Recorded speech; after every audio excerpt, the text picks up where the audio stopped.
который мы представляем сегодня, Human Rights Watch не имеет отношения.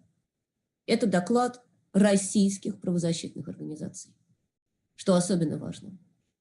Это впервые российские правозащитные организации публикуют, основанные на очень долгом, очень кропотливом исследовании, огромный материал о нарушениях международного гуманитарного права в сфере прав человека, о военных преступлениях и преступлениях против человечности, которые происходили и происходят в Сирии на протяжении конфликта, который мы сегодня уже 10 лет, и который вылился в самую тяжкую гуманитарную катастрофу этого столетия.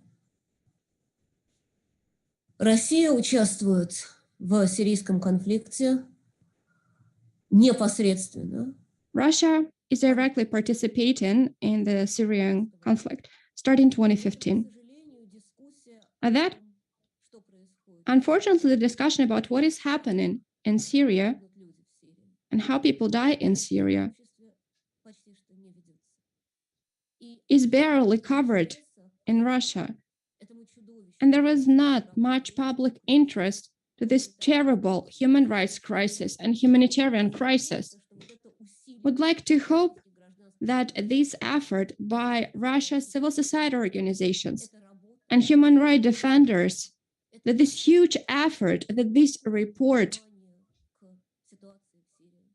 will bring more light to the situation in Syria, to Russia's role, to Russia's responsibility among Russians, among Russian society. And we hope that this report will start a broader public discussion inside of Russia. Many of the conclusions that are available in the report that were inferred by our Russian colleagues comply with the Human Rights Watch conclusions. Human Rights Watch is dealing with what has to do with the Syrian conflict from the very start of it. We have been closely working on this for these whole 10 years. And lots of attacks were also documented by Human Rights Watch, and conclusions of our Russian colleagues coincide with our conclusions. Now, I would like to give the floor to Oleg Orlov, board member of the Memorial Human Rights Center. I would like to add that Memorial Human Rights Center participated in working on it. Civic Assistance Committee, Youth Human Rights Movement, and Alexander Gorbachev in his personal capacity, a lawyer for soldiers' mothers of St. Petersburg. Thank you so much. Oleg, over to you. Thank you. Good afternoon. I would like to express the gratitude to all those who joined us for this presentation. First, I would like to say what you are not to expect from this report. This report does not contain any revelation. It does not contain anything that would be unknown to the international community. Following what was said by Tatiana Lakshina, I would like to say that the end of this report is to inform the Russian society with terrible and tragic events of the Syrian war, of the war that Russia joined as one of the parties. Also, you should not expect that this report will clearly qualify things on the basis of international criminal law, to give the names of war criminals, the names of certain politicians who committed crimes. The report, in the first place, looks at the event from the perspective of human rights and international humanitarian law. It presents the facts. We are pointing out at the thing that should have not taken place. but nevertheless they did. However, we're not assessing and evaluating it. We're not pointing the fingers at those who are to blame. This is something that needs to be done in the future, because at the moment, only one party is held accountable, and namely the terrorists, who were terribly violating human rights, the norms of the international humanitarian law, and they are persecuted in the majority of the countries globally. And the rest of the conflict parties, who also are guilty of flagrant crimes, have not yet been held accountable. We hope that this report will also contribute to more discussions around this aspect of a terrible Syrian war. Russia joined this war, as I have already said. And of course, we, as people living in Russia, are concerned, are worried, and are saddened by the responsibility of us, of our country, of our citizens, our personal responsibility for what started happening there since our army interfered. The violations, the casualties of civilians happened before as well, but our troops aggravated the situation, unfortunately. The Russian army joined this war being quite reformed. I'm talking about the reforms by the minister, as well as Shoigu's reforms. It was updated. Now it is more efficient and effective when it has to fight against its opponents and enemies. But there was no reform in the context of one very important aspect. Let us recall terrible suffering of civilians that were brought by the Russian army during First and the Second Chechen Wars in the territory of Russia. These events are very well documented by Russian human rights defenders, international human rights organizations, and they are very well reflected in the international legislation or the rulings of the European Court. Of course, the European Court should not name specific criminals. The court only speaks about human rights violations, as well as, in some cases, norms of the humanitarian law by the states. So our Russian state was named guilty of it on many occasions due to the events in the Northern Caucasus. 15 years ago, and the first rulings were made by the European Court regarding a Second Chechen War, and namely, a terrible, tragic event, an airstrike on refugees. And the second ruling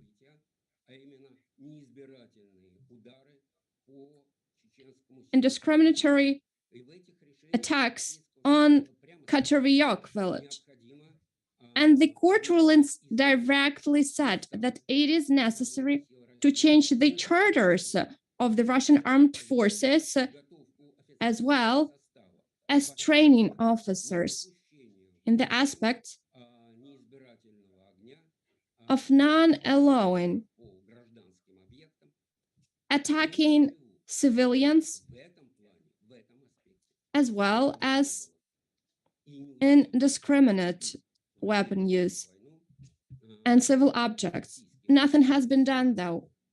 So it is not a surprise that having joined another war, the Russian forces, again, of course, I'm not saying that other parties are not responsible. And we mentioned that in the report. But for us, the Russian human rights defenders, it is very important that our army brought suffering and death to civilians in Syria. This is it from me for now. Thank you so much. This was Oleg Petrov, head of the Hotspots program in the Memorial HRC. And before I give the floor to Ekaterina Sakharenskaya, who is also representative of Memorial Human Rights Center, which did a lot to prepare this report, I would like to remind you that you can start submitting your questions now using Q&A icon at the bottom of your Zoom screen. We will be collecting these questions and we'll try answering as many questions as possible, shall the time allow.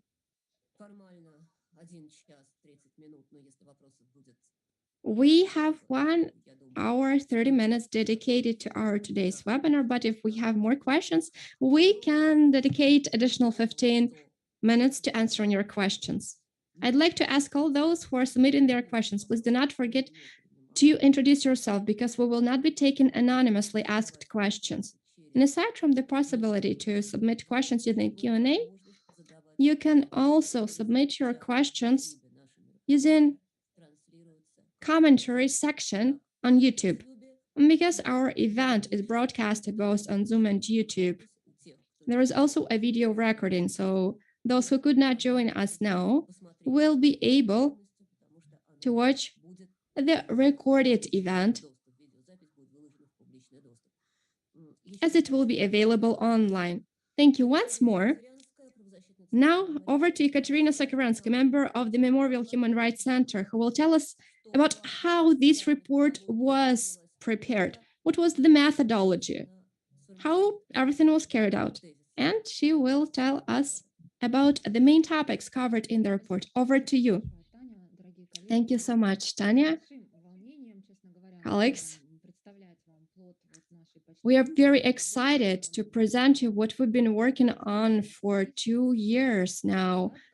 Various organizations and activists participated in working on it. Lots of efforts were invested into it.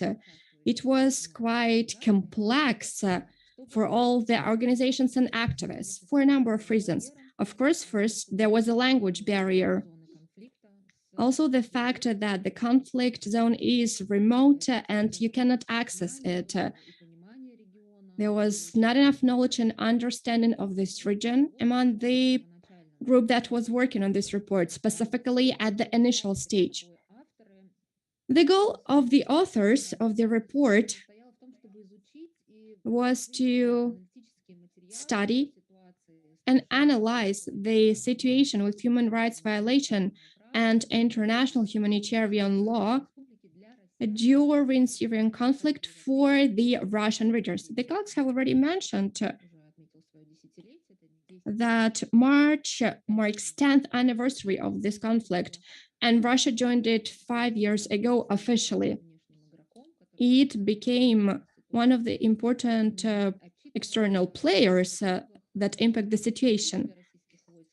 When reporting about 5 years anniversary of Russia's presence there, the defense minister Shoigu said that 98% of the personnel of the military police, 90% of pilots, 78% of engineers gained experience there, and more than 60% of other groups of troops, and 70,000 soldiers gained experience in Syria. And we believe that given all of that, the Russian society is not adequately informed about what is happening in that region. And if we're talking about human rights defense and humanitarian situation, there is barely any information available in that regard. And mainly you can find it in the reports of international organizations that are translated to Russian. This is the first conflict in the history of post-Soviet Russian that has Russian army that much involved and engaged. But Russian human rights defenders are not following it closely, and the public mainly gets this the information about this conflict from the media outlets available at the state level. The average Russians do not know enough about the situation because war always leads to hundreds of thousands casualties, tens of thousands missing persons, hundreds of destroyed hospitals, schools, 6 million of IDPs people, lots of refugees. And talking about IDPs, people had to be displaced numerous times. Unfortunately, this is something that our society is not well aware of. It is not discussed enough by the public. So the end of this report is for the Russian citizens to realize their responsibility for what is happening in Syria, including from their name, so that the Syrians do not only see the military war of the Russian Federation, but also feel the fact that the Russians also care, that they are not ignoring it. That is why our monitoring group of organizations and activists in the first place wanted to talk to the civilians from Syria. Unfortunately, we could not access the country directly. That is why we interviewed Syrians who are presently residing in Jordan, Lebanon, Germany, the Netherlands, and Belgium. These are the countries where we carried out field studies in Turkey and Lebanon twice. Aside from that, we also carried out field studies among Syrians who are residing in Russia, not far from Moscow, in the Northern Caucasus, where Circassian Syrians have moved. We also talked to the experts, photographers, and activists from various parts of Syria, and in general have collected over 150 interviews. Многие делились фотографиями из личных архивов. Мы обрабатывали эти данные, перепроверяли их. Мы работали, конечно, через переводчика. We definitely use the interpreters to collate and assess the data and evidence we collected.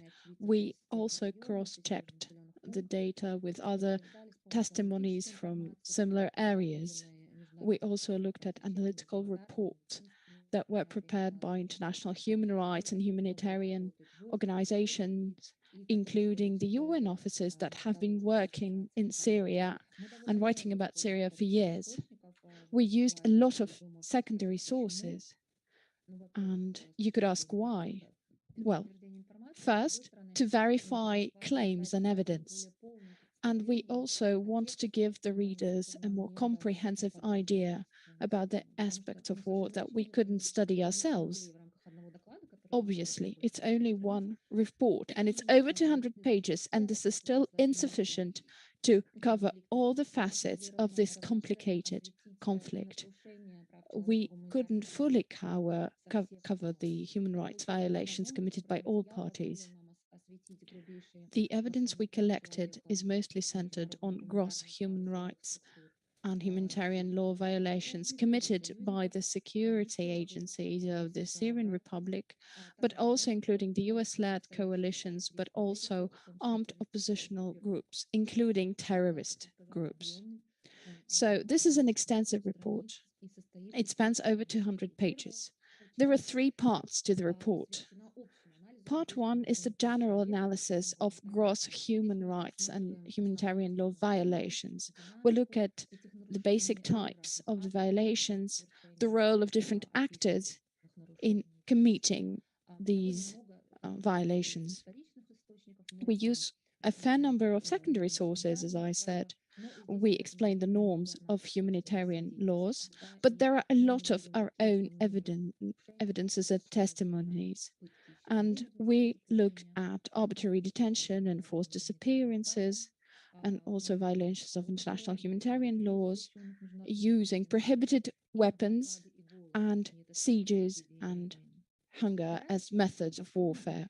The second section is different in the report.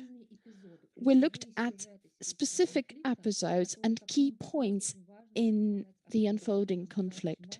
We believe it was important to bring those episodes to the attention of the Russian readers. Please do look at them. There are a lot of testimonies from people who actually were there in each specific region. Do read those personal stories.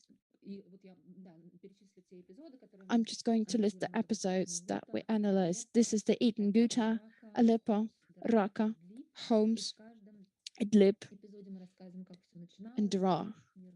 We start with how it began, by peaceful protests against corruption.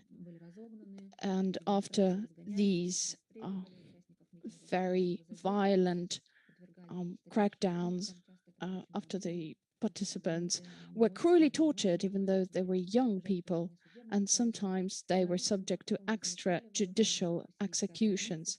We go on to tell how the opposition arose, how they were united, and some of them became radicalized or were ousted by the terrorist organizations who were forced out of certain regions or settlements or enclaves.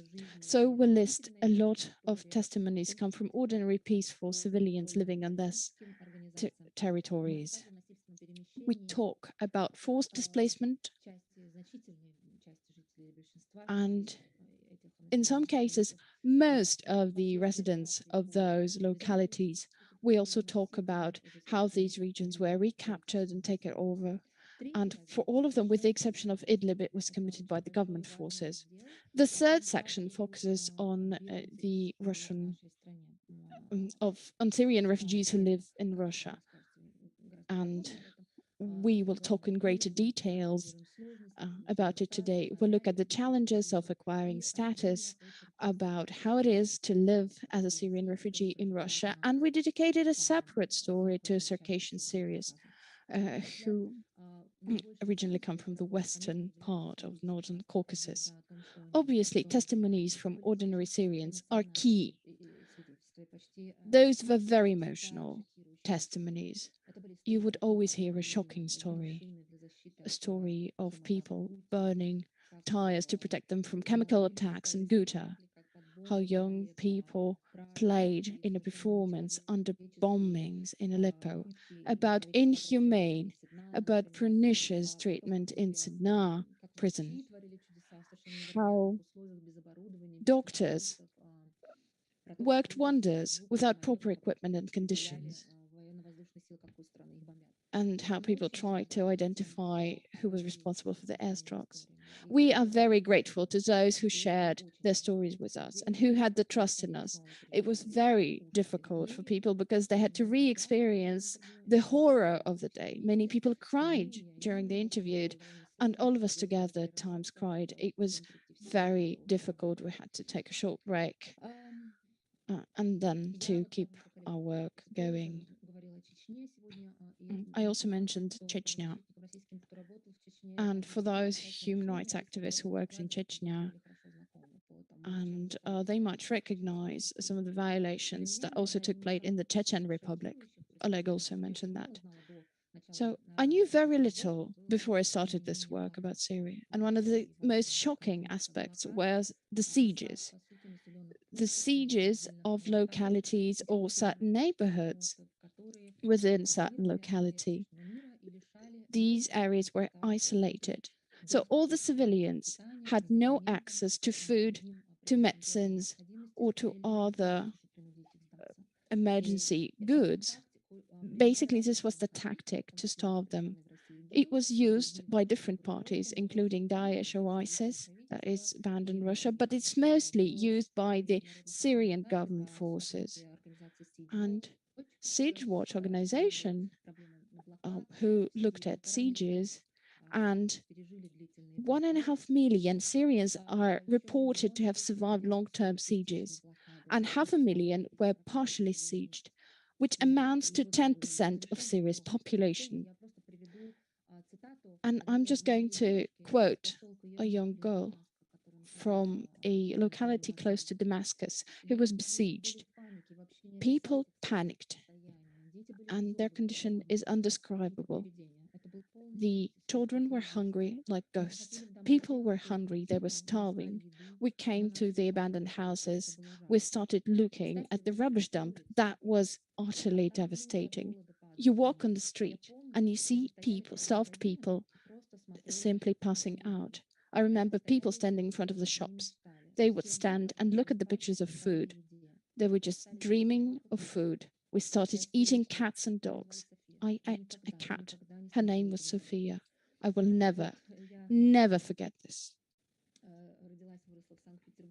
I was born and raised in St. Petersburg, and I heard a lot about the blockade of Leningrad during Second World War. And I was shocked to hear those medieval stories in the middle of 21st century. And of course, during those sieges, those places were very harshly bombed, and our next speaker, Oleg Gorbachev, will talk about it in greater detail. Thank you. Ekaterina, thank you, and Alexander Gorbachev, over to you. Alexander is a lawyer of an organization called Soldiers' Mothers of St. Petersburg. Alexander, could you please share the findings of the report? What did authors conclude about the strikes that are documented and about the types of weapons, including prohibited weapons, were used during the attacks? This is the Да, opinions of the здравствуйте, authors. уважаемые дамы и господа. Ladies and gentlemen, Я чуть-чуть hello. расскажу про I will talk about неизбирательные, ну и про бомбардировки, indiscriminate weapons and которые also about очень the массово, airstrikes очень активно that were применялись на massively территории всей used Сирии, применялись, throughout the в entire territory общем-то, of всеми Syria. They were участниками used basically конфликта, by all как conflict государственными parties, образованиями, так и негосударственными.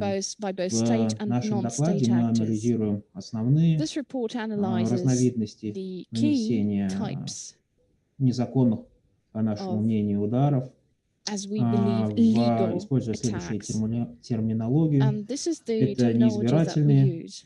бомбежки, Indiscriminate bombings, преднамеренные и несоразмеримые. intended В принципе, на and самом деле, из bombings. самих данных слов понятно так или иначе Well, определение, you значение. obviously understand Кому, what если those есть words необходимость, мы mean, также делаем ссылки на not, международные стандарты, на международную норму, we shared some которые of the подкрепляют international rules and standards that ту spell методологию, out которую мы используем в данном the докладе. terms Если that же we're using in говорить this про report.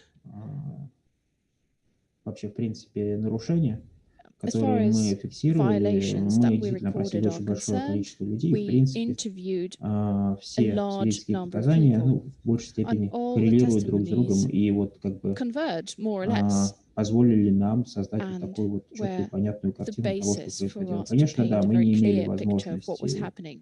попасть на Admittedly, территорию we Сирии, мы не имели couldn't возможности access посмотреть Syrian это все territory. воочию, We couldn't witness it что, firsthand, конечно же, значительно and this is не позволяет нам делать admittedly окончательных выводов. Ну, и, в prevents us принципе, from наверное, doing some окончательные выводы final делать это не наша conclusions. задача But и maybe не this is наша not our работа. Но вот, objective тем and не not менее, our то, что work есть, можно to come ознакомиться. up with Если those говорить final про conclusions. Nevertheless, we нанесение made some, and you can read them. ударов, бомбежки, When it то, в comes to общем-то, airstrikes, изначально, to когда bombing, начались мирные демонстрации initially where peace антиправительственные в Сирии, protests broke вначале out, они peace просто anti-government разгонялись, protests, at first людей there was задерживали, crackdown, people were применяли пытки, но detained, об этом мои people were коллеги расскажут. tortured. Со временем, My когда, colleagues will собственно, talk людей about that становилось more. все больше и больше, And когда as отдельные the регионы impetus grew и and as the районы number of people городов involved стали grew, where выходить из-под several контроля сирийского режима, neighborhoods сирийские simply военные и полиция, were соответственно, beyond теряли governmental возможность уже так control, the police force of спокойно Syria could no longer контролировать и управлять людьми. Они то govern осуществляли and какие-то manage people. рейды внутри They данных городов. only Ну и со did временем some все это raids переросло уже в on более cities, and as полномасштабные time went, this turned into военные a действия, в том числе бомбежки. full-scale Причем по hostility заявлению involving ряда airstrikes. свидетелей, бомбежки начались еще до As того, как some of the даже witnesses было claim, the bombing started сформировано even так называемая сирийская свободная before армия, the то есть so-called еще до Syrian того, Free как вот Army действительно was вот established. оппозиция стала So even чисто вот такой before вот военной, не только the гражданской, opposition но и военной. При became этом на fully изначальной military, not only этапе the civic войны opposition. более активно At the beginning of the использовались war, наземные средства нанесения ударов, food в частности strikes минометы, were танки, more actively артиллерия, used, mortars, активно artillery, использовались tanks. сирийским режимом. the Syrian по regime was населенным actively пунктам. using those Причем against по civilian заявлениям своих towns and свидетелей, cities. часто вот в населенных пунктах And не было никакого witnesses ни say военного these ну вот, towns and cities did not have any ополчения, либо military какого-то военной такой вот targets четкой or military группы, staff которая бы контролировала, or a military ну group that would вот, control собственно, that город. И потому location вот or часто that town or свидетели city. говорили нам о том, что Oftentimes, бомбардировки witnesses were были saying that неизбирательными, airstrikes were то есть, в общем-то, indiscriminate, бомбили за то, что, в принципе, that they города were и села bombed поддерживают for оппозицию, sheer что в reason городах и that селах that allegedly this town is прячутся supporting the opposition or вооруженные allegedly группы. is Тем не менее, это в hiding любом armed случае не groups. снимает ответственности с тех, кто But наносит удар. this Разделять does not relieve the гражданское parties население who от strike to военных, discriminate соответственно, between the которые civilians and the используют оружие members of и, armed собственно, forces участвуют в who вооруженном use конфликте. weapons and На are самом деле, parties действительно to armed стоит отметить, conflict. что, как я уже говорил, все It should be стороны noted конфликта that, as I применяли said, неизбирательные all бомбардировки parties и of the неизбирательные conflict удары. Если мы used говорим про indiscriminate радикальные airstrikes and bombings. исламистские группировки, As far то as они в том числе radical применяли и extremist смертников, groups в are частности, concerned, they also начиненные used взрывчаткой the машины. Это вот как бы такая вот специфика именно cars вот that filled радикальных with car bombs террористических and группировок, которые, в suicide общем-то, attacks. ну, не было, во всяком These случае, у нас свидетельств terrorist того, что другие groups участники used конфликта those car использовали bombs, but we такое have no evidence that other средство parties to ведения that войны. conflict Ну, а used насчет, that если говорить наземных method of ударов, warfare. то есть ударов с земли, то очевидно, что Talking удар миномета или about удар танка по городу ну, вот не mortars является or tanks. избирательным. Там ну, невозможно Obviously, понять, these are куда, indiscriminate собственно, weapons прилетит because one снаряд, cannot know for sure where the и сколько projectile мирных would людей land, погибнет. И and у нас one очень cannot большое количество estimate the number свидетельств of как civilian раз-таки и casualties. And a mounting того, number что of жертвы были testimonies от наземных points that операций. casualties Не were меньше caused пострадало и by в результате авианалетов.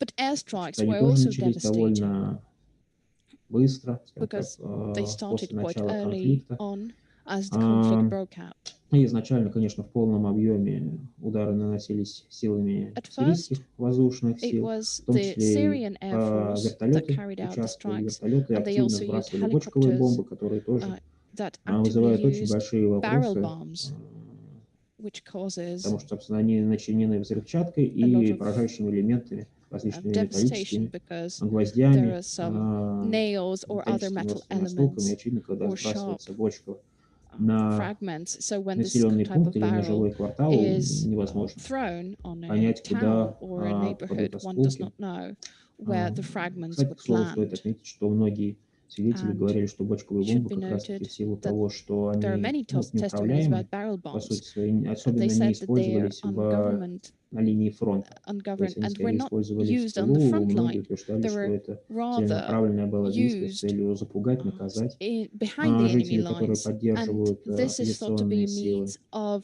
punishing civilians who are Стоит особо отметить, что who are очень много purportedly людей погибло в результате авиаударов. supporting the opposition. Часто авиаудары, ну не часто, но в определенных количествах Ever случаев so точно можно сказать, often, что maybe not авиаудары как very бы были often, but предвестником, certain что ли, times, первым таким airstrikes were the звонком о том, precursors что скоро в городе будут начинаться активные of военные действия, город active будет браться в hostilities in блокаду. this town or city, Часто that вот именно this первые удары town will soon наносились be по besieged. таким вот крупным, The значимым first strikes объектам, в том числе were инфраструктурным, targeted мечети, against рынки, infrastructure, such больницы. as the mosques, the Ну и как бы когда markets, вот the люди уже видели, hospitals. что вот, So, например, как в Ермуке, что вот бомба for попала в example, мечеть, in то это Yarmouk, вот people верный saw знак that того, что a скоро тут bomb начнутся hit боевые in the действия, mosque, and что they knew it вызывало was a поток sign беженцев, которые that бежали из hostilities города. would start Отдельно soon, стоит отметить, which что triggered the flow большое of количество свидетельств, и refugees from that международные организации location. об этом говорили, и International организации ООН, organizations, including the и UN правозащитные международные организации, о том, agencies что and удары human rights groups наносились talked about the целенаправленно fact или that по the неосторожности were intended по or unintended, but the targets инфраструктурным hit объектам, как я were говорил, особенно больницы. infrastructure, especially В том числе hospitals. свидетели говорили о том, что по больницам And наносились the witnesses неоднократные удары, say то есть, that например, there were удар, multiple ну, со strikes временем стали aimed at the развиваться hospitals. методы ведения войны. Удар и через полчаса, например, следующий for example, there авиаудара would уже be a наносился 30-minute по gap этому же зданию, то есть когда люди between the сбегались airstrike. для того, чтобы So разобрать people завалы, would для того, чтобы flock достать выживших. to this Начался следующий удар, hospital ну, in собственно, order вот to save уже those who can be тоже saved, and this would be the timing of the приводило next к большому airstrike for количеству the very same target, смертей. which Стоит also отметить, resulted что in также все massive стороны death конфликта toll. использовали All гражданские parties объекты of для размещения conflict военных подразделений. Это, quartered соответственно, their ухудшало military staff in ситуацию, civilian ухудшало objects, безопасность which is further aggravating to the мирных жителей. security То and есть и safety сирийская for the свободная civil армия, и population. радикальные Both исламисты, Syrian Free и Army and radical Islamist режим group правящий and часто the использовали ruling гражданские Assad объекты regime often в used качестве так или civilian иначе objects целей военных действий. Это as никоим образом не military снимает targets. ответственности Again, за нанесение the по данным объектам responsibility ударов, в частности for в школах. striking these Большое количество objects свидетельств remains.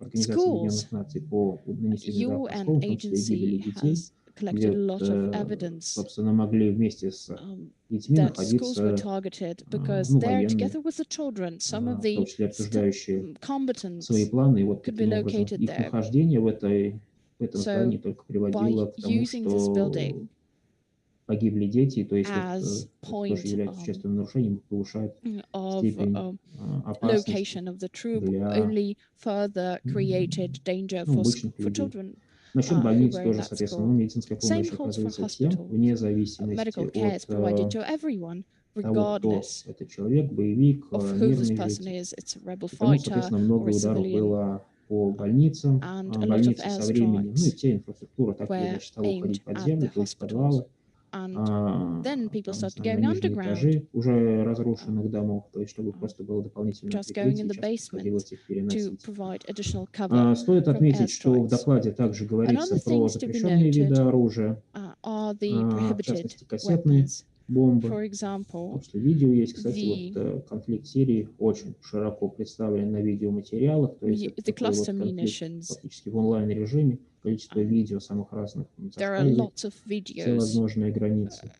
В нанесении an excessive кассетных number бомб of them that show скажем так, that подозревались cluster munitions, как and there were представители allegations режима, так for use и, of собственно, cluster представители munitions, both террористических pertaining to the радикальных regime исламистских representatives групп. and the radical Опасность данного Islam оружия groups. заключается в том, что This некоторые is вот a эти dangerous кластеры, weapon то есть because the маленькие бомбочки, clusters, не they're like разрываются и tiny просто bombs. They остаются в don't качестве мин. explode, После and этого, they just соответственно, дети, stay местные as жители идут landmines. And смотреть, after что там that, чего, и children's or the происходит трагедия, как раз locals когда гибнут не военные, а start именно exploring, and then children мирные die, or жители. the civilians die Зажигательное specifically. оружие, в частности, белый фосфор, Incidentally, обвинение weapons in в его using white использовании было phosphorus. предъявлено международными организациями International organizations have коалиции accused во главе США. the И US-led США хоть coalition of use частично of that признали weapon, использование белого and фосфора, the но не US признали его partially военное применение, admitted the говорили, что use это of white целенаправленно phosphorus, but did not claim использовалось that с they were целью того, using it for чтобы military создать дымовую purposes. завесу.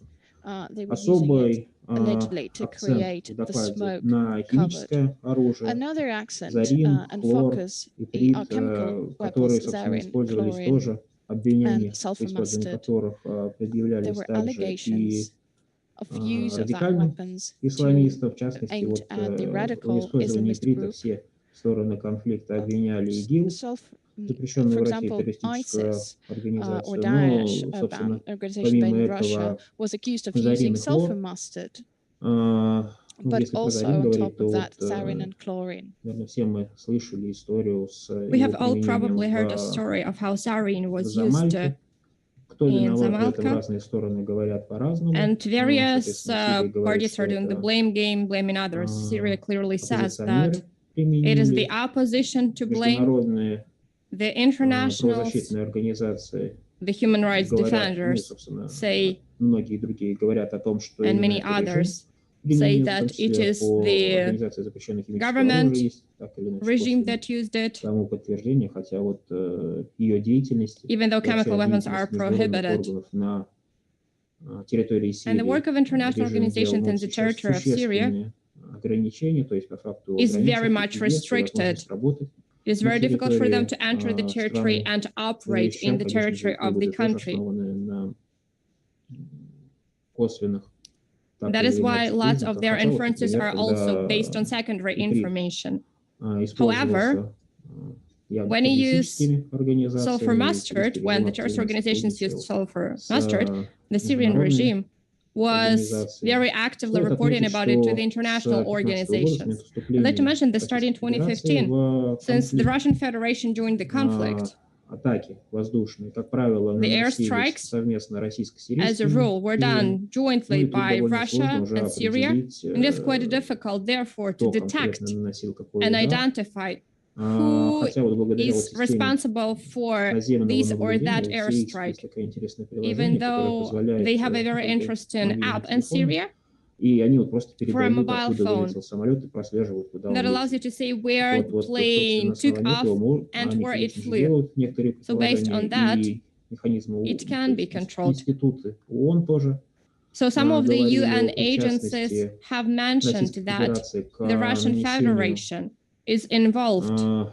незаконных in ударов по unlawful гражданским объектам. airstrikes Но on вот, как я different уже говорил, мы civilian все-таки не infrastructure являемся objects.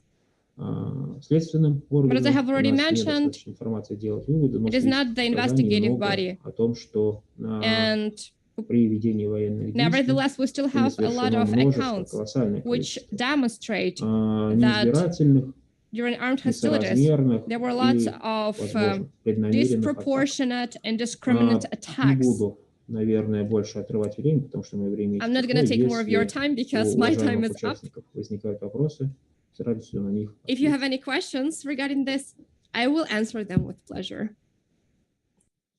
Thank you so much, Alexander. And now I would like to give the floor to our next speaker, Victoria Gromova, is Human Rights Movement. Victoria, maybe you will add something.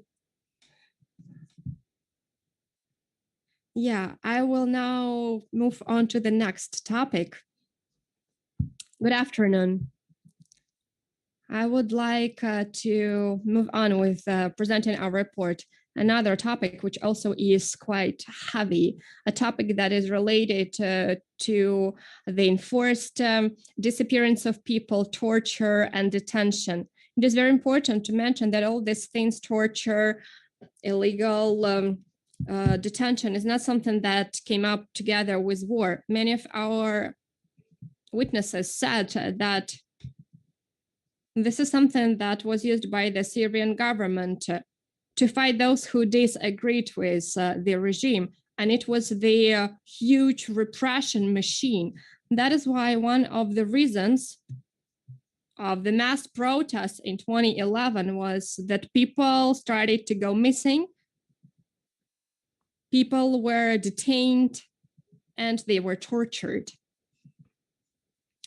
We have collected lots of different accounts.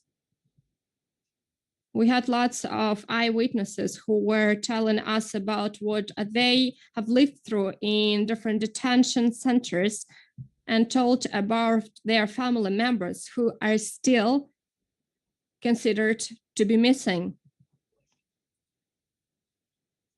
The majority of these accounts have to do with the Syrian government, governmental institutions, and their allies. People were especially detained in the beginning of 2011 when the protests broke out. The protesters or civilians were detained. It is important to understand that Syria is a large country that has lots of students. And for example, universities turned into platforms for the civilian dialogue and protest centers. And the students were detained in the universities, who, according to various intelligence services, they're involved in various protests, so they disappeared. Clearly, we spoke to those who have gone through all that and managed to get out of these detention facilities. Many said that it was military intelligence,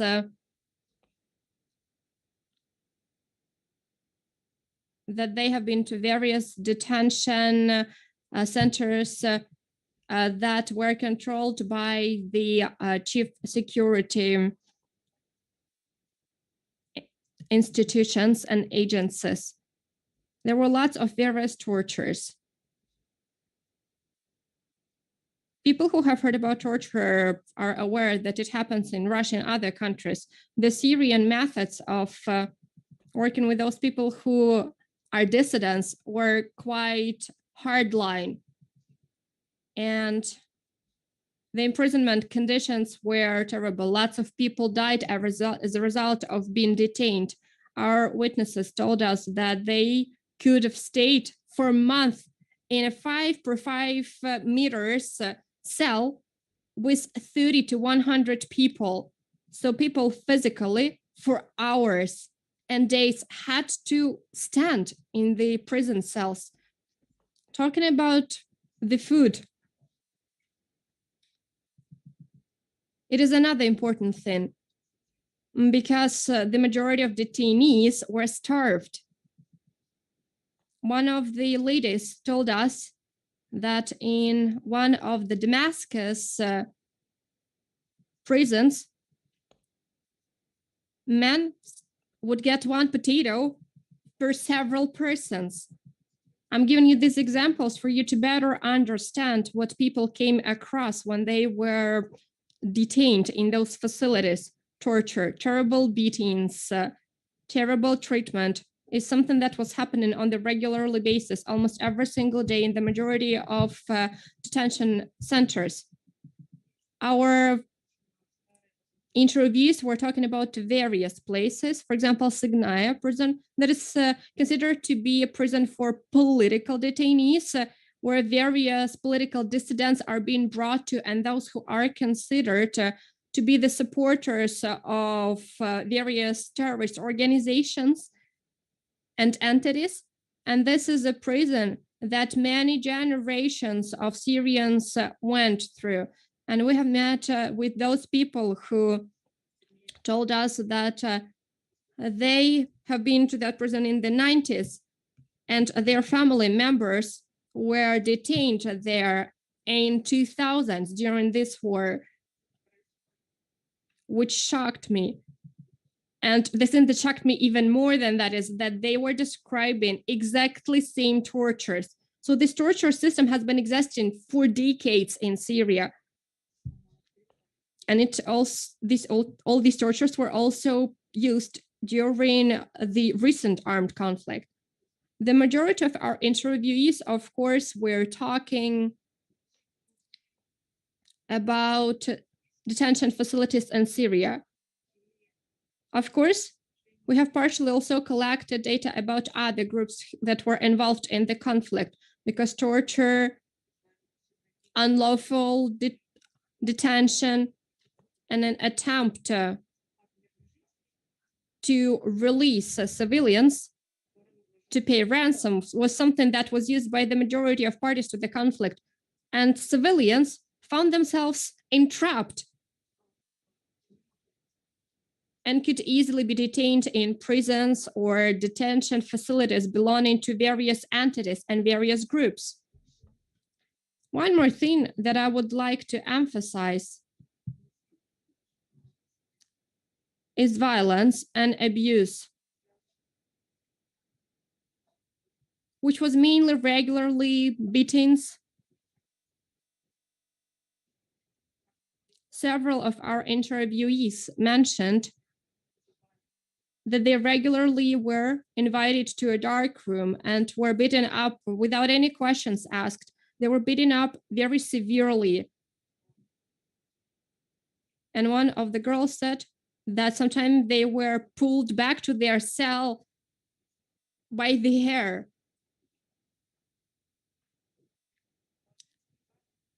In cells for women, terrible things have also happened, because in such large cells, there could be people aged 17, aged 80, and one of our interviewees told us a story about how a woman gave birth to a child in the cell.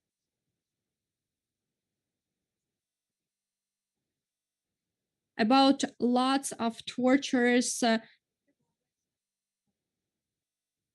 And one of the things that astonished me the most was a story told by a student, a girl, who was nurse in Aleppo, who was detained with her sister in Aleppo and spent several months in various prisons.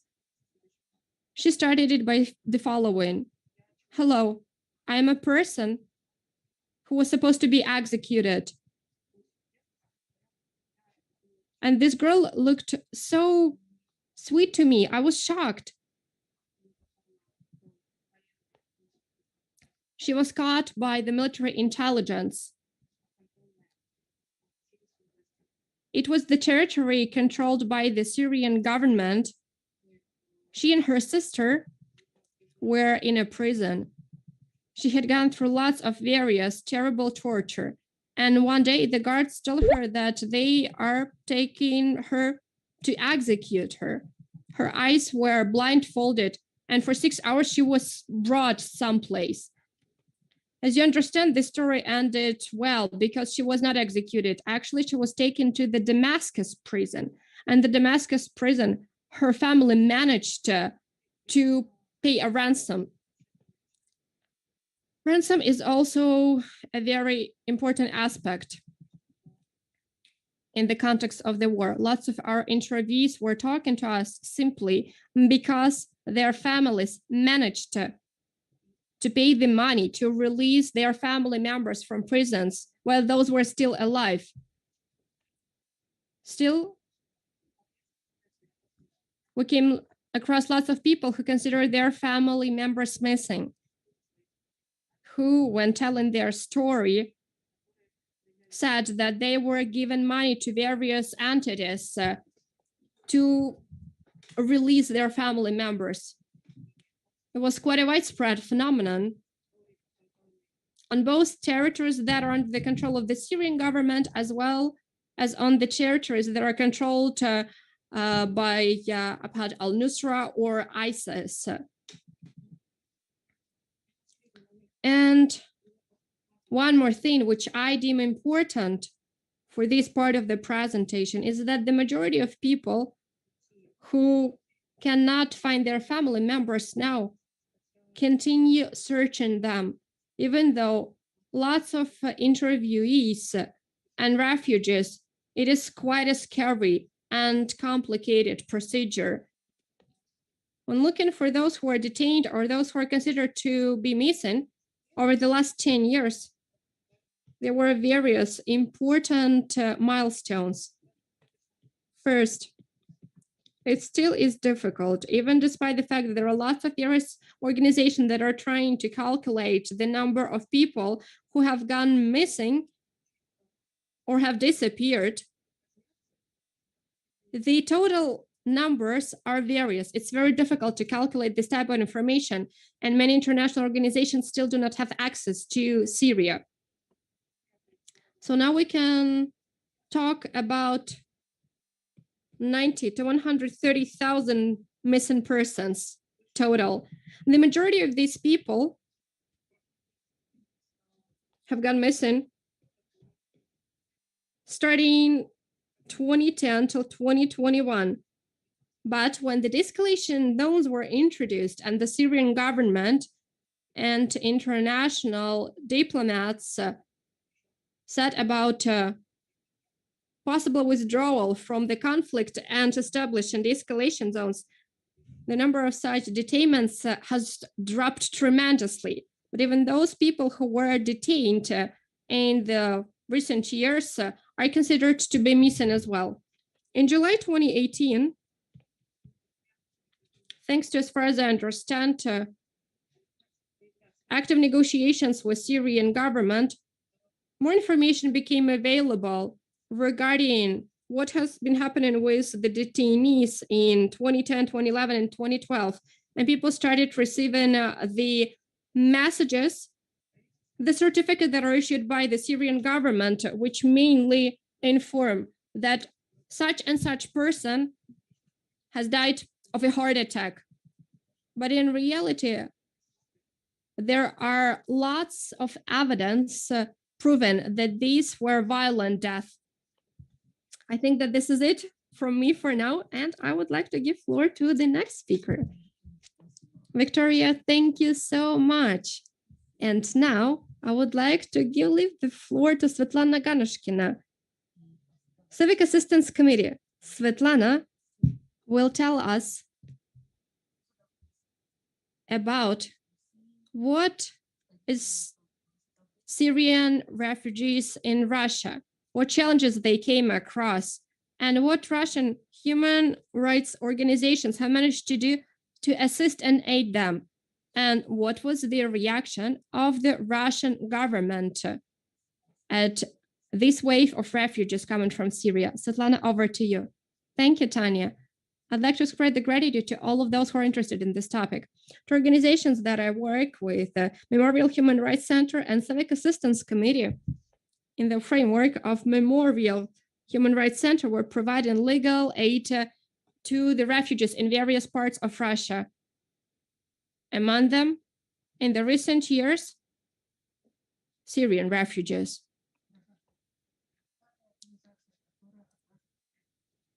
Civic Assistance Committee is a humanitarian organization that serves as an intermediary between the refugees and the government, helps them to interact with our government authorities and helps them with their rights.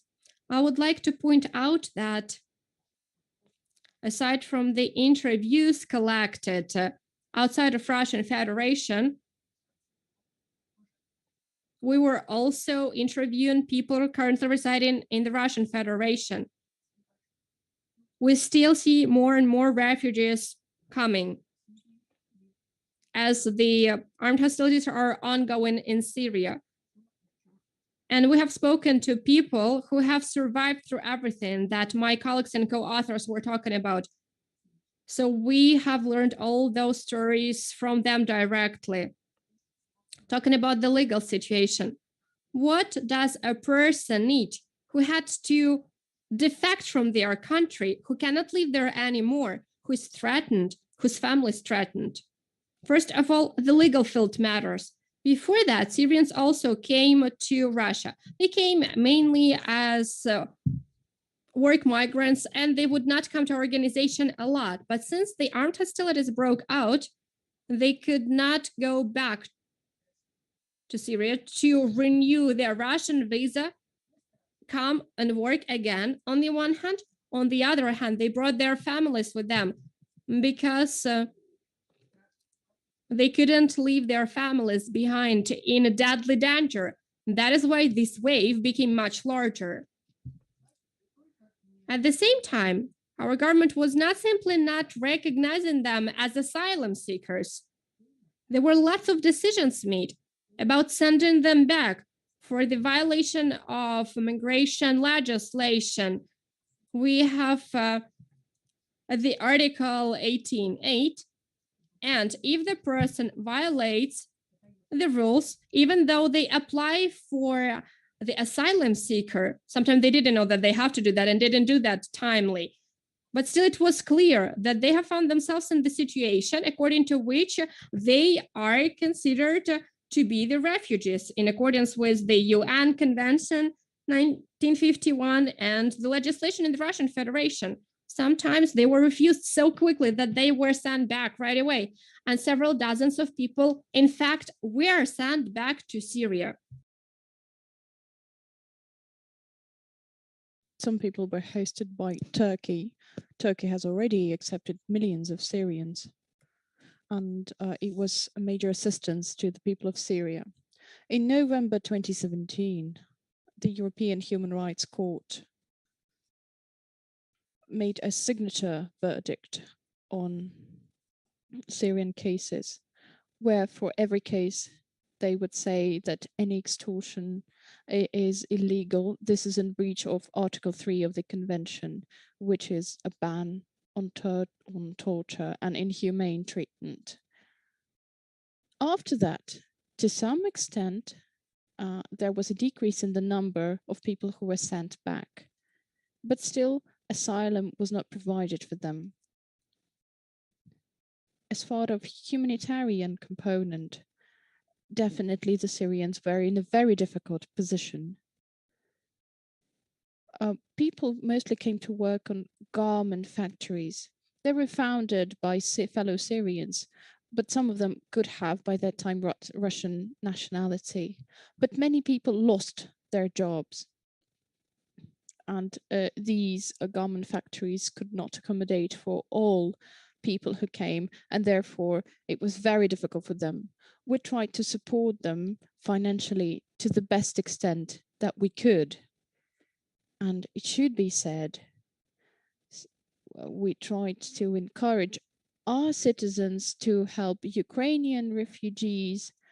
This was the main group recent years, and only for certain specific causes or certain resonating cases we did manage to collect enough money to provide food or surgeries or medicines, etc. Another major challenge was school for children. As you're aware, we have Constitution Article 43 that not only stipulates the right for education for children, but also creates an obligation for the parents to ensure that their children go to school. This is the right that is most rigorously supported among all rights in our Constitution. This right, though, was not fulfilled, and it took an enormous amount of time and effort to make sure that Syrian children go to schools.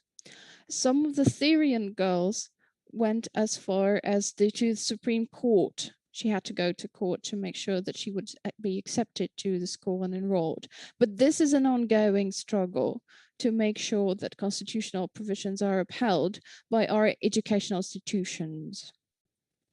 In the interest of time, I will not speak long. You do realize without a legal status, life in a foreign country is very difficult. But still, these people find some employment.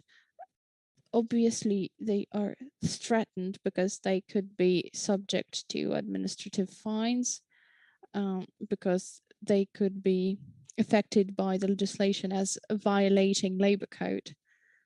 But people lost their jobs to war, and because people mostly did not have any official employment, they're therefore not eligible for any sort of benefits or assistance from the government.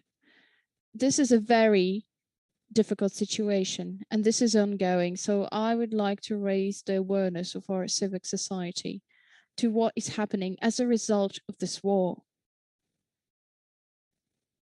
We are supporting brutal, fierce regime. Therefore, the least we can do is to help people who are the victims of that regime and look for help to us. Another major concern is in place.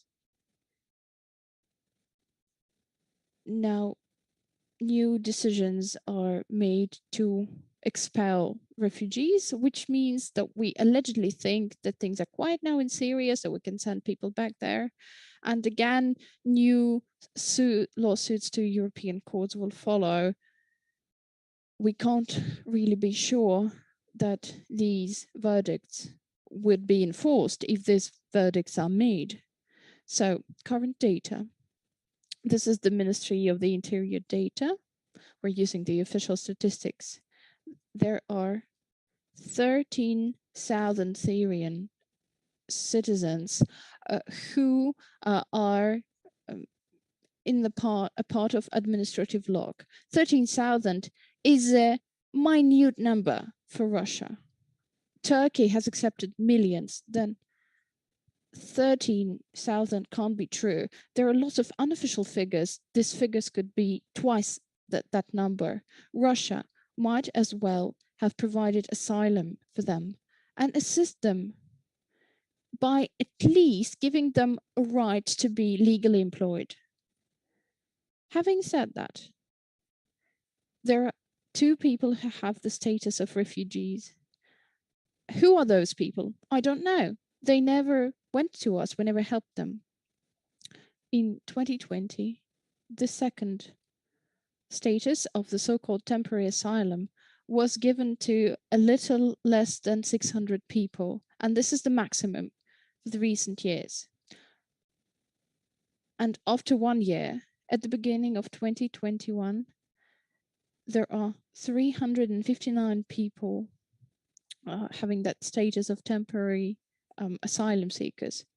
It's 232 people less. What does that mean? It means that the officials are taking those statuses away from the people. And this is a huge concern. We talk to those Syrians beyond Russia, and I'm in close contact with them as part of my work, as part of civic assistance committees. I would like to maintain this connection with the civil society of Syria. I want this connection to be strengthened. I was under a huge impression after I met the Syrians. I was under a huge impression when I met Syrians, young people who are very fluent English speakers, highly cultured, professionals. They are very far from medicines, but they used only one doctors, and they established a hospital. They became paramedics, and they helped their compatriots. This sense of civic responsibility should be shared by our people as well. We are accountable for what Russia does. We are Russian citizens, therefore we must assist those who were affected when there is our part to that. Thank you. This is what I wanted to share with you. Thank you so much, Svetlana. I'm hopeful that Russian and Syrian civil society will keep up this cooperation. This is key and tangible outcome of efforts by the Russian human rights activists. Tatiana, we will definitely keep up that effort. Thank you. That was Svetlana Ganushkina, board member of Memorial Human Rights Center and chairperson of the Civic Assistance Committee. And much to our chagrin, this is the Russian legislation, is that both organizations in Russia are deemed foreign agents. And both organizations are still challenging this decision by the Russian authorities. And we are hopeful that they will be successful in that challenge. The civic assistant is not foreign agents. Well, we are in the registry, Tatiana, but we are not agency. We're like legal agent, and we're human rights agents first and foremost. Thank you. Thank you, Svetlana. I hand it over to Ekaterina Sakiryanskaya, and she'll talk about the recommendations within the report. As any human rights report, this report does not simply present and analyze facts, but this report also puts forward specific recommendations for different actors, for those who are directly involved in the conflict, and for those who could make a difference. Katya, the floor is yours. Tanya, thank you so much. We're terribly short of time. So in the interest of time, to have more time for Q&A, I will briefly outline the recommendations. I hope that after you read a few hundreds of pages of report, you'd still look at the 76 recommendations. Some of them are addressed to specific parties, and they pertain to different aspects of violations, and they facilitate different goals. For example, how to prevent casualties during military operations, or how to address the missing people, or how sexual violence should be stopped be used in prisons, and how the culprits should be held accountable. So I encourage you to look at those sections and to read the recommendations and probably ask your questions. But I would like to be more specific and to talk about one section of recommendations. This is something Tatiana and Svetlana has just talked. The recommendations for the Russian civil society and about keeping up cooperation with Syrian NGOs and activists. It is our great wish that this report would not be the ending, but rather the starting point of a new effort, that this would mark the beginning of a greater and closer cooperation and involvement with the Syrian activists. There are a number of recommendations for the Russian civil society organizations. It's important that other human rights groups and civic groups monitor continuously human rights situation in Syria, especially for military actions supported by Russian armed forces. The refugees return and their rights are violated. We have reports about detainments, about ongoing torture. What's crucial is to have a continuous monitoring in place and to inform the Russian public about all human rights and humanitarian law violations in Syria. Another crucial thing is to build bridges to the Syrian civil society organizations to use this effort to prevent new violations. Another important aspect is to start joint peace building initiatives and start some process of reconciliation, because many Syrians believe that Russia is a party to that conflict, sadly. So some work needs to be done in that direction. In conclusion, I'd simply quote one of the interviewees. Actually, some of them, quite a few of them, many of them, wanted to send a message to the Russian public, to Russian activists, to Russian civil society. And there was this young man, and he said, "Please tell the Russians we are not terrorists. People rose against a dictatorship. And we were afflicted by al-Nusra or by ISIS more than, and we suffered more from them than from Russia. So please tell the Russian it's crucial to stop the extermination machine." I believe this would be the finishing chord, and we get to the Q&A part now. Thank you. Thank you so much.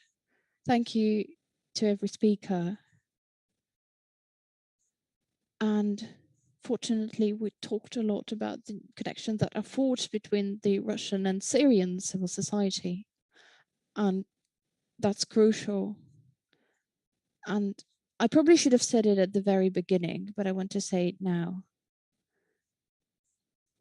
It was planned that there were a famous Syrian activist as co-moderator for this event. Her name is Hunada Al-Hariri.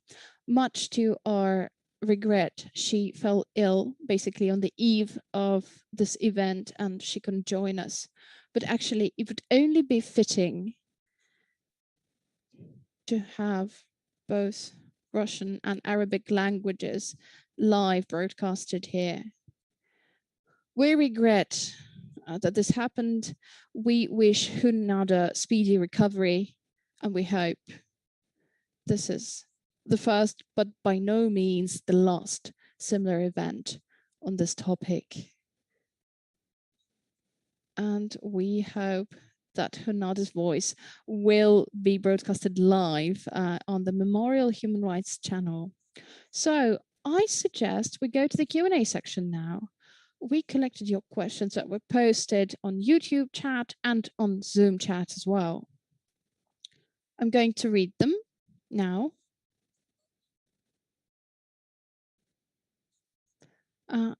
And this is the first question from the Russian BBC service.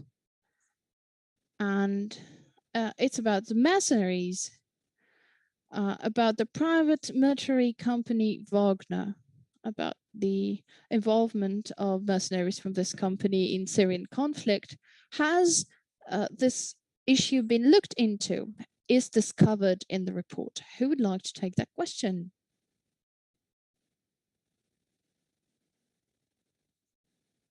Ekaterina, would you be willing to take that question?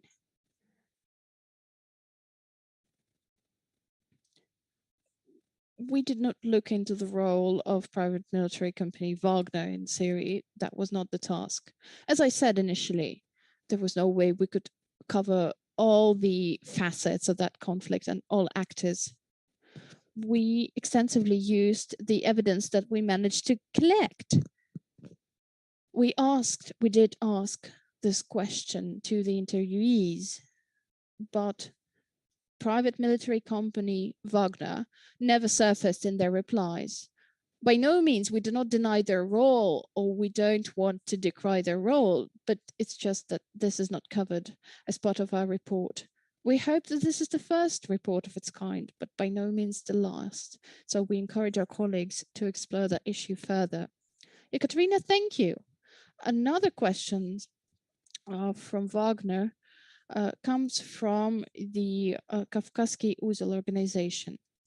On the 15th of March, a family member of brutally murdered Syrians sued the members of private military company Wagner, and one of the alleged participants of the execution comes from the region of Stavropolia, and there are links to the publications by organization Kavkazский Uzel. And has the criminal case been started? If not, what is the timeline for the investigative committee to respond to this suit? And this is a critical case because it will be seminal example for other victims of war crimes related to the actions of the Russian military. Oleg, you want to answer that? You're welcome. Oleg, you're muted. You're muted. Sorry. Tatiana, in this report, we do not explore this event. However, fighting to make sure that a criminal case is opened is a part of Memorial Human Rights Center work right now. There's International Human Rights Federation, who also is involved. And it's the brother of the murdered person. And his lawyer is Ilya Novikov. So the brother sued, and we also assisted in this process of pressing charges against it. We passed these papers to the investigative committee. We have extensive experience, and we worked on similar tragic events in the past, mostly in the Chechen Republic. It will take a lot of time. It's going to be a dull, long, and one needs to be long, dull work that has to be done meticulously. The investigative committee will first refuse to verify, then it will refuse to open a criminal case. Then we shall challenge all those denials in court, etc., etc. So I believe it will spend several years, but this is critical. As a reminder, maybe not everybody is aware of that. This is a brutal, an exceedingly brutal murder of a Syria citizen. It's a location close to Palmyra or Ash-Shair. This murder was recorded. It is true that there was a terrible, brutal crime committed. And it was done by Wagner, private military company. They are the ones who have recorded it using video recording equipment. So we're going to be working on that. It's going to be quite lengthy. As I have said, it's going to be very dull, but it's going to be very important piece of work. Thank you so much, Oleg. We have two more questions from Arab-speaking newspapers.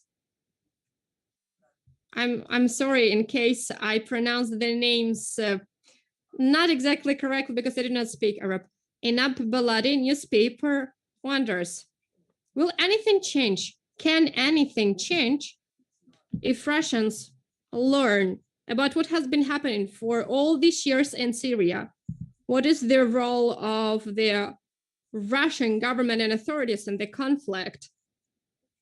Does the Russian society, even if they learn about it, if they're aware of that, can they impact the actions by the government of the Russian Federation? Who's ready to answer that question?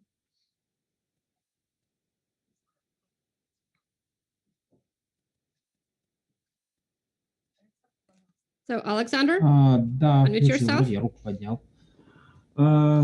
Ну, что говорить? На самом деле, конечно же, Well, когда what мы do I say? начинали писать этот доклад, и вот сейчас, когда Of мы его course, when we публикуем, started скажем writing так, this report and when we каких-то published гипер it, ожиданий у нас нету, надо I wouldn't say понимать, that we have что some hyper Сирия expectations. We и have to территориально, understand и that Syria, культурно territorially and далеко culturally, находится от Российской Федерации. is located quite Конечно, remotely наших from the граждан Russian больше Federation. интересует то, Of что как бы course, так our или иначе citizens связано с их care жизнью, more about what has to do with с their их personal рисками, с lives, их what has to do возможностями. with their risks, Потому, with their конечно же, не стоит opportunities. ожидать That is why, of какой-то вот course, we такой are вот not to очень expect бурной, that активной реакции.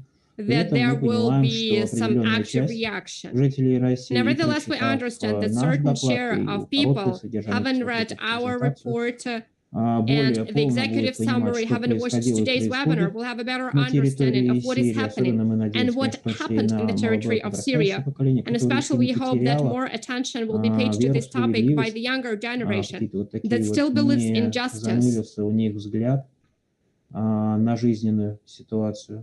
И мы верим, что вот определенная And we часть hope российского that общества, certain определенная share часть российского общества, этот конфликт of the станет public in the более Russian понятным, Federation will близким, now и better отклик у них будет, understand, он, соответственно, более and they will ярким и clearly более сильным. react in a Потому что, я говорю, different к way, сожалению, когда вот мы и react начинали писать stronger. этот доклад, Because when we just started мы working on понимали, this что, report, we к realized сожалению, that российское общество не очень вообще, unfortunately, в принципе, the Russian понимает, что там society происходит. И вот does это вот not такой quite вот шаг, understand what is happening который there. направлен то, чтобы So вот, this is a step люди просто поняли.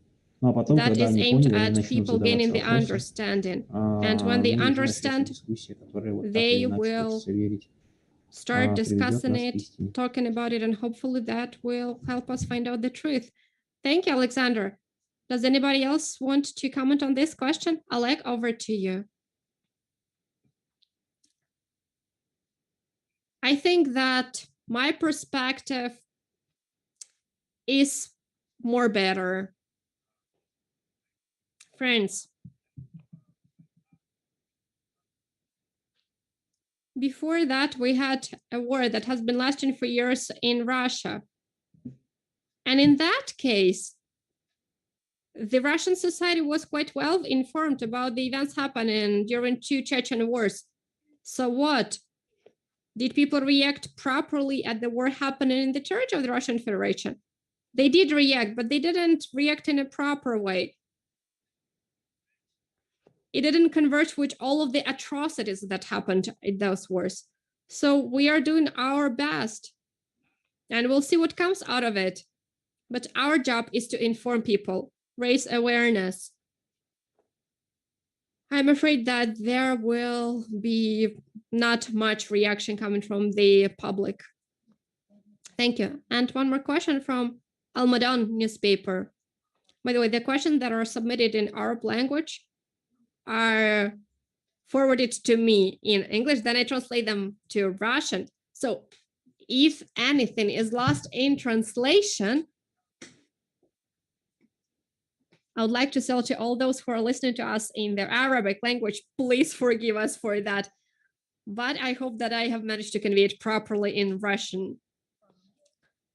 For the last couple of years, there are more attacks against Syrian human rights defenders and independent journalists in Syria. And the official rhetoric of independent journalists and right defenders is put to the same level as what is done by the terrorists. Can one of the authors comment on this saddening fact especially as the journalist of Al Madan newspaper says, you will also be targeted by them. And maybe you, in the official rhetoric, will also be equal to the terrorists and those who are supporting them. Who's ready to answer? Please go ahead. Was that addressed to me? Yeah, sure, go ahead. Because I was raising my hand, by the way. Yeah, answering this question, maybe, possibly. This will be the sad consequences for us. They can be various. When beginning to work on this report and making a decision to publish it, we all have discussed it and realized what can be the consequences for us. We realized that there will be a lot of criticism.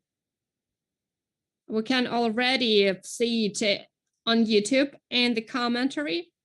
We realized that there will be attempts to discredit us, and the consequences may be even worse than that, given all of the new legislation that is being passed in the Russian Federation. Nevertheless, we still believe that we had to do what's right in our opinion. The fact that we're equal to terrorists rhetorically, well, you know, we've been faced with that for years now, starting with the beginning of the first Chechen war. All those who worked in the Northern Caucasus were faced with that. In the comments, I have just looked at them on YouTube. People are already blaming us for that and saying, why are we not saying that Syrian war is fight against terrorists? Which is what matters, and it justifies it all. Well, that's not true, because the fight with the terrorism has to be done. And we have always been talking about it during the war in the Northern Caucasus. And the same has to do with Syria. Yes, the state and the international community have to fight terrorism, but fighting terrorism does not justify all of the crimes and atrocities that are happening during this counterterrorism. Any war, any counterterrorism has to be done in accordance with existing legislation, international humanitarian law, and international law in general. The war does not mean that you're allowed to do whatever, anything you want. No, there are rules of conducting a war, and violating them is a crime. One more thing. Now, people are saying that you're not saying that this is a war against terrorism. Ladies and gentlemen, read our report. Report pays a lot of attention to the background, root causes of this conflict, of this war, how it developed, how it started, and when terrorists came into play. You know, unfortunately, the path that was taken by the Assad regime to suppress the peaceful protests who were against dictatorship is what was contributing to what the terrorists wanted to achieve. This is what strengthened the terrorist organizations in Syria. And of course, then they had to fight it. But it could have been done using different means. Thank you so much. There is a question to you that had to do with your previous commentary about the complaint submitted to the investigative committee about a murder of a person from Syria. You said that this complaint was submitted by Memorial Center and FDASH International Organization on behalf of the brother of the person who was affected. Does that mean that Syrian civil society organizations are not playing any part in it all, if they would like to join it? No, sure. Let's keep in touch. We can think about the role that can be played by the Syrian civil society. I think that it is more than possible. We can pick a joint tactics and strategy. By the way, I have forgotten to mention a huge role that was played by Novaya Gazeta.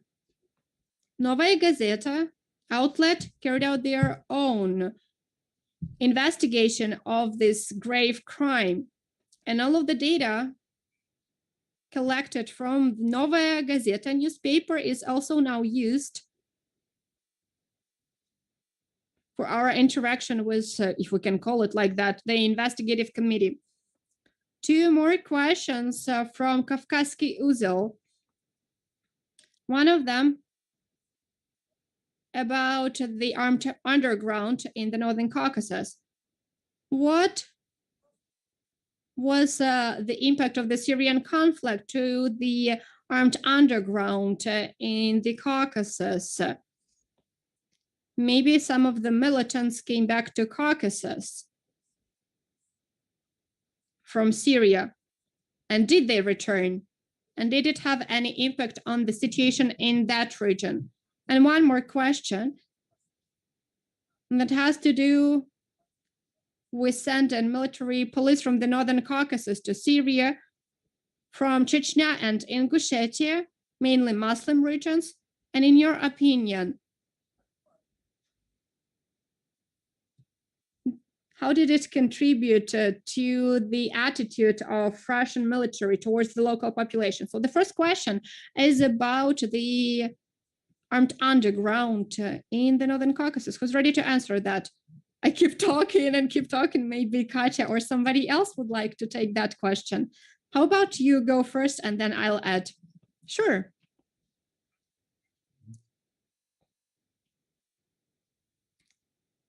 The war in Syria managed to appease the situation in the Northern Caucasus. What do I mean by that? Right before Russia intervened in the Syrian war, about 2 years before it did, when the war was already actively ongoing in Syria, and the ISIS entities were formed, the people from the Northern Caucasus started going there. Well, I wouldn't exactly call it a drain. It was not simply a drain of people. They were pushed away. We could see that very well in Dagestan, how officials and representatives of different security facilities and institutions were trying to push away the fundamentalist Islamists. Those people whose family members were killed or were hiding somewhere in the mountains, the members of illegal armed groups, those who could have been considered by our government as people who emphasize with the armed underground. When they were told that this is not the right place for you, your life is going to turn to hell here, you got to leave. And it was happening actively. The part of the people who were pushed away did not go to Syria, they stayed in Turkey. And afterwards, Turkey had quite a large diaspora, the additional diaspora of people who originate from the Northern Caucasus. So part of these people, they did move to Turkey, and part of these people, they participate in war, very often on the side of the ISIS, and many died. So it all contributed to a peace in the situation in the Northern Caucasus. And in my opinion,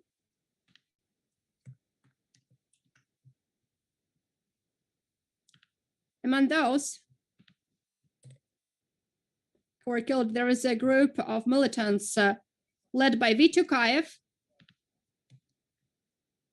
Some of the people who were killed came from the Middle East. They somehow managed to come back, even though Russia tried to counter it. Well, at the moment, people returning from there are not playing an important role in the situation in the Northern Caucasus. In my view,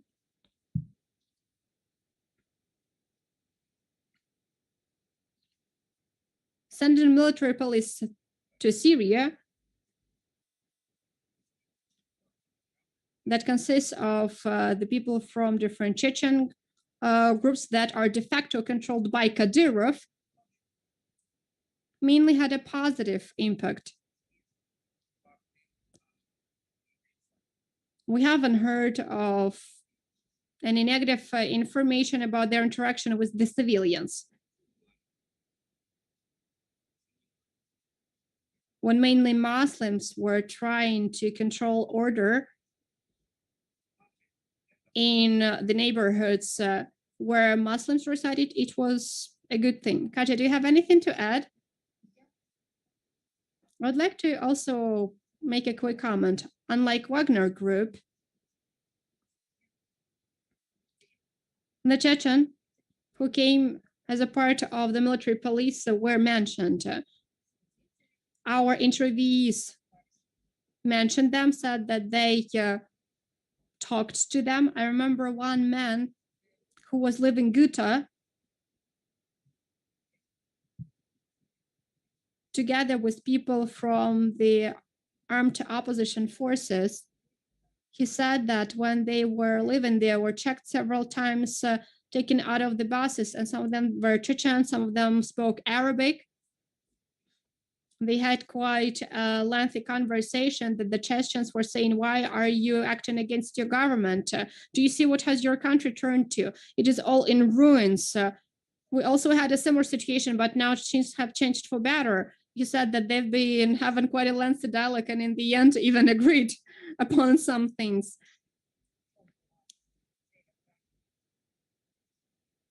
So Sunni Muslims were sent from the Northern Caucasus so that Russia would also have some Muslim face in Syria, have the people who can easily interact with those who are living in the territory where the military police is deployed. And they also said when the Russian military police was there in the localities or joined Syrian armed forces, there was less of violence. So this is a quick comment, some bits from the interview that I would like to add to what Oleg has just mentioned. Thank you so much, Katya. And one more question from Valery Hatajekov from Kabardino-Balkaria Human Rights Defense Center. As far as he is aware, the majority of refugees who ended up in Russia are the representatives of the Circassian diaspora, who formally, according to the federal law, are the compatriots. But Russian authorities do not recognize that. In fact, they refuse to recognize it. And these people cannot get the refugee status, they cannot get the permit, the Russian citizenship, according to a simplified methodology. And the center has documented lots of cases when such people were deported. Presently, he says that Russia has refused to allocate quotas for these type of people, even though they are welcomed in Germany and Turkey. So Kabardino-Balkaria Center knows that Russian embassies and consulates know that they should not accept any documents from this type of people. Some of the report authors went to the Northern Caucasus and collected information about Circassian refugees. And Vladimir Hatajiko would like you to comment upon that. Who's ready to answer? Please go ahead, Svetlana. I only disagree with the first statement, is that most people come from Syria are Circassian Syrians, because everybody had to flee.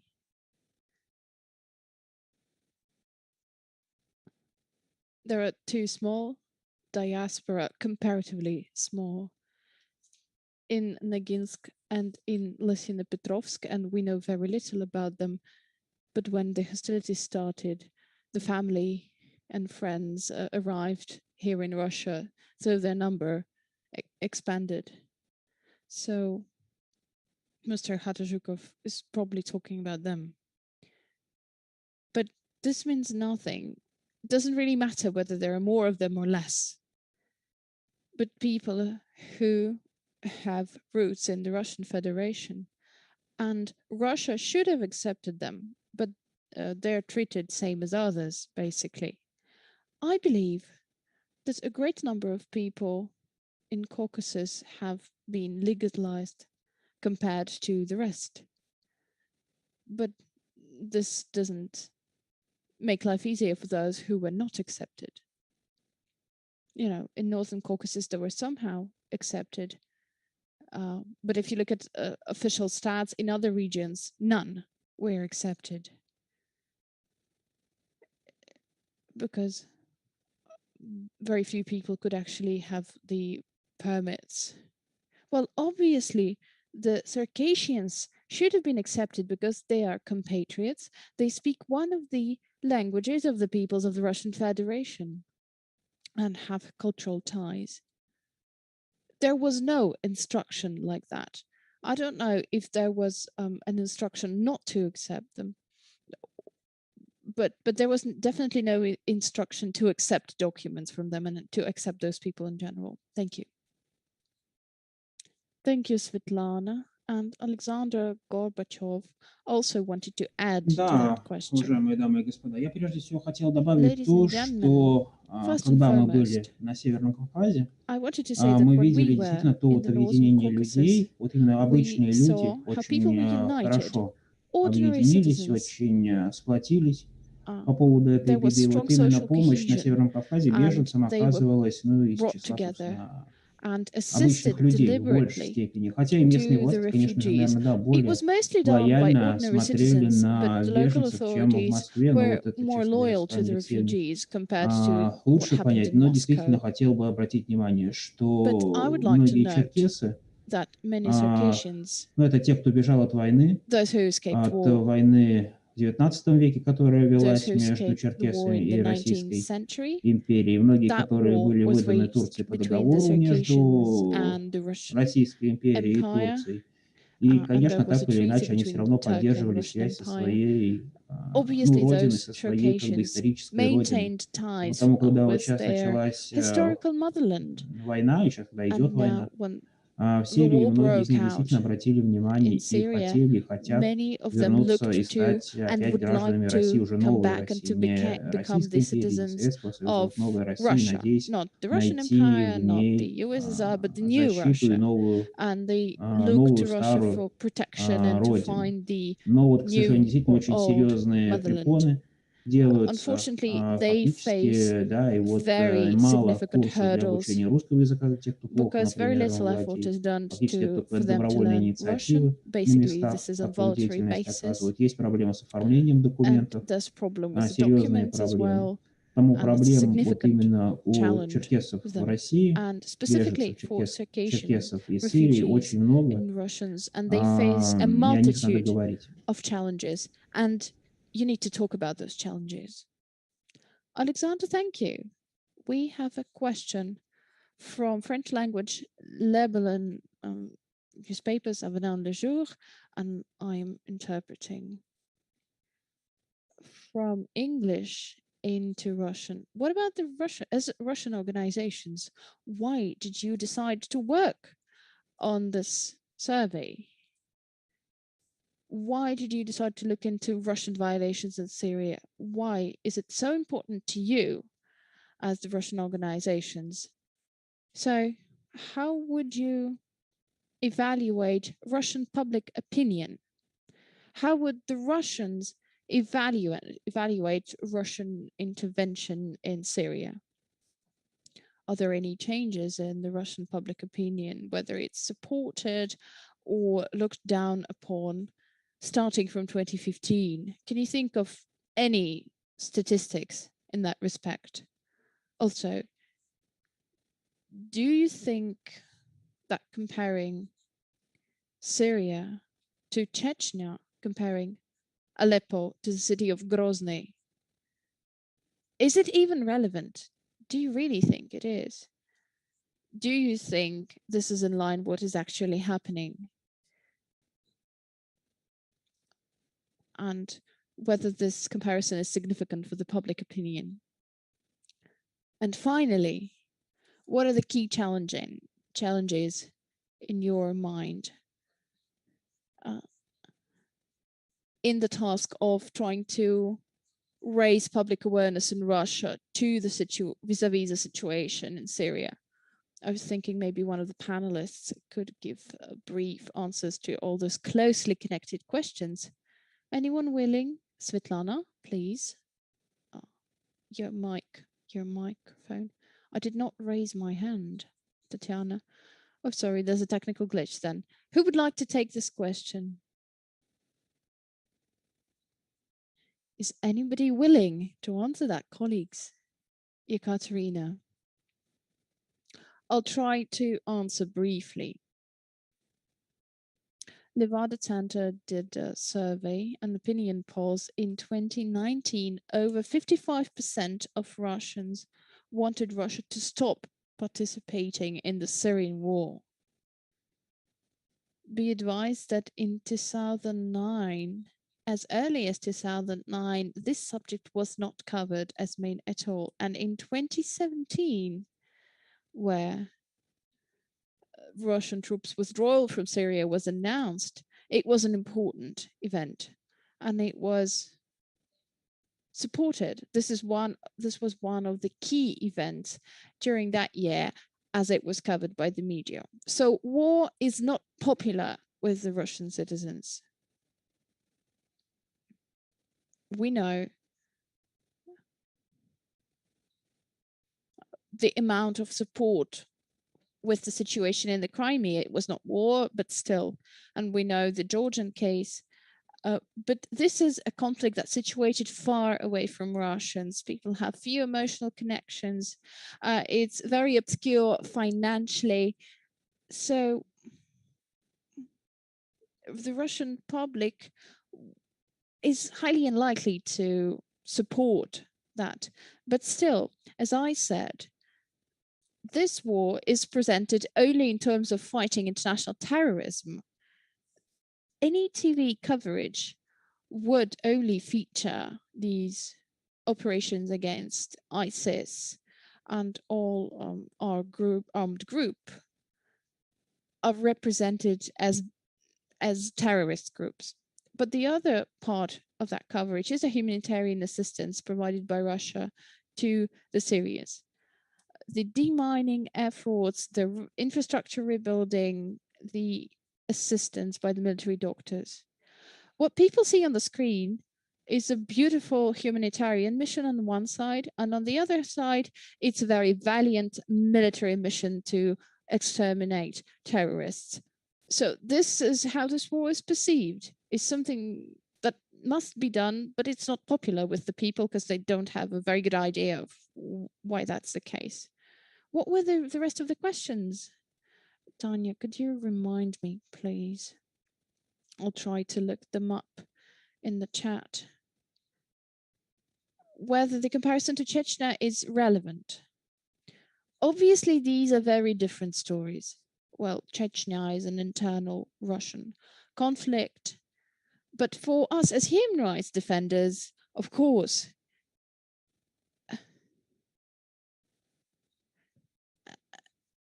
and the Chechen separatists were there in the first place. And then there were some band groups. They were the main actors. Obviously, this conflict is a lot more complicated and multi-layered. Even though Chechen conflict was protruded, one cannot say it's over, even though now the situation has stabilized. There are hardly any hostilities, but there is no resolution to this conflict till this day. The human rights activists who worked in Chechnya, and many of us did initially, and there are lots of parallels that can be drawn from those two conflicts. The methods of warfare that we witnessed in Chechnya are evident in Syria. Indiscriminate bombings. I've never been to Aleppo, but it's easy for me to imagine what it's like because I saw the city of Grozny that was basically ruined. Hardly any building was safe from shelling or bombing there. People who are missing, enforced disappearances, abductions, and in Chechen Republic, with the population of million right now, allegedly 5,000 people have gone missing. Tortures, terrible tortures that were inflicted on persons. And these tortures are prohibited. And this is what my colleague said, that they were tortured without trying to extract any information from them, without obvious reason. This was evident in the first years. There were also massive military crackdowns where the military entered certain localities and people were simply executed without even being detained. This is what we've been working on for years. This is a wound that seemed to be healed, but only on the surface. And the last parallel that I could mention in this respect is lack of interest among the Russian public. Oleg mentioned that, especially at the beginning of the Second Chechen War. It seemed to those who were working on it then that this is a wall, that we're running into a wall, of oblivion, and we're trying to break through that wall. People simply did not care much. We believe, I think now that we sort of succeeded into removing that wall, that an increasing number of people in Russia care. They have the knowledge, they have the understanding, and they have the adequate evaluation of what happened there, of what happened in the past and what needs to be addressed in the future. So at some point, we would have to revisit the situation again, and this holds true for Syria as well.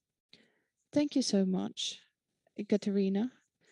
We have 10 pending questions in my list, but we went over. We've been working for almost 2 hours instead of 1.5 hours.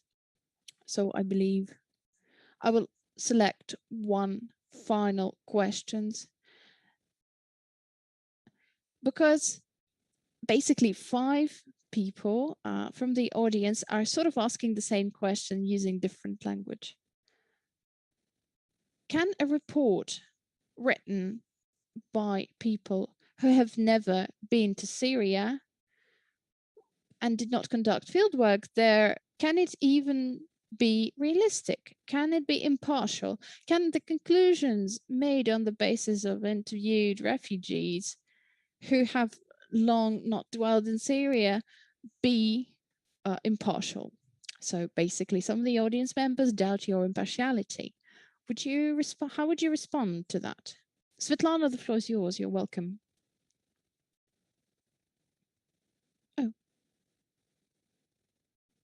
Oh, got a telephone call. I think we can be impartial. And initially, in my speech, I said we talked to some people who have left Syria long ago. For example, our staff member and our translator interpreter, he graduated from university here. He was very well informed what was happening there because his brother was killed there, his father was there, and his mother would come here and inform him what was happening. But people who came to us basically came from areas that were shelled. Those people did not reside in Russia for a long time. Those who did helped us out as interpreters, but we received first-hand accounts, and those accounts were fresh. This was here in Russia, and this was where we interviewed people outside Russia. Naturally, during the interview, we interviewed different people.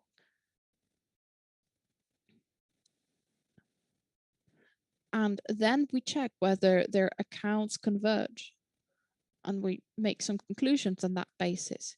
So I think we have a pretty good idea. But in Chechnya, everybody did the field work, basically. And of course, we knew more about Chechnya. Nevertheless, information we included in the report is something we are certain of and is based on first-hand accounts.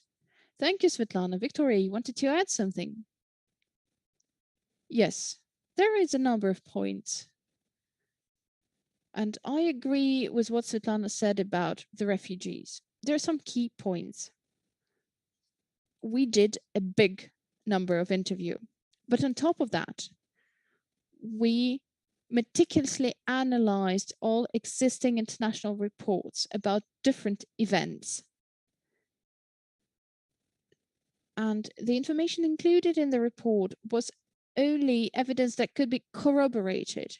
So what ended up in the report was 1/20th out of the initial amount of information that we acquired through interviews. We analyzed documents. We analyzed the videos and the pictures that were sent to us. It was a big effort, took many years. Another key thing relating to the field work. It is true, many of us could not go to Syria, but that was the case for many researchers on Syria. The problem of this conflict is as follows. There are international structures and there are independent experts, and none of them throughout the war had very, very few opportunities to go to Syria. International UN committee was basically requesting for years the leave to enter Syria from the Syrian government. It's a big structure and they have not obtained that permission yet. So in this situation, I don't want to devalue the interview of refugees because most of the people we actually talked to, at least I managed to talk to, would like to come back to Syria. Syria is their country. But it's a question of the possibility. And I hope that this possibility will be made true thanks to diplomatic work of diplomatic agencies. And I hope that thanks to independent international organizations, there will be access to detention centers so that one could really investigate. One could really make public and name crimes as crimes through the legal system. Yes, sorry, and one more tiny point. It's about previous questions. All of that is in our report. You can read the report. You can read the source list that we reference. This report is publicly available. It's on the special dedicated website. We will post the link to the chat, and it's already included in the YouTube feed description. Feel free to read and to find out what's actually happening there aside from our accounts, stopsyria.org.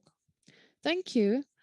I believe we wrap up at this point. Thank you so much to all the panelists. Thank you so much to the authors of the presentation and the report. Thank you to all the audience members who took their time and stayed with us for 2 hours. There was a live stream on Human Rights Center Memorial YouTube, and I absolutely must mention that from the standpoint of the Russian government, that Memorial Human Rights Center is a foreign agent and the status is challenged. This event has been recorded. Those who couldn't watch it live can later watch it and see it on the website of Memorial Human Rights Center and on YouTube. Thank you so much, everyone. And I am hopeful that this is just the first event of its type. That's the first debate, and that there will be lots of similar events in the future. Thank you.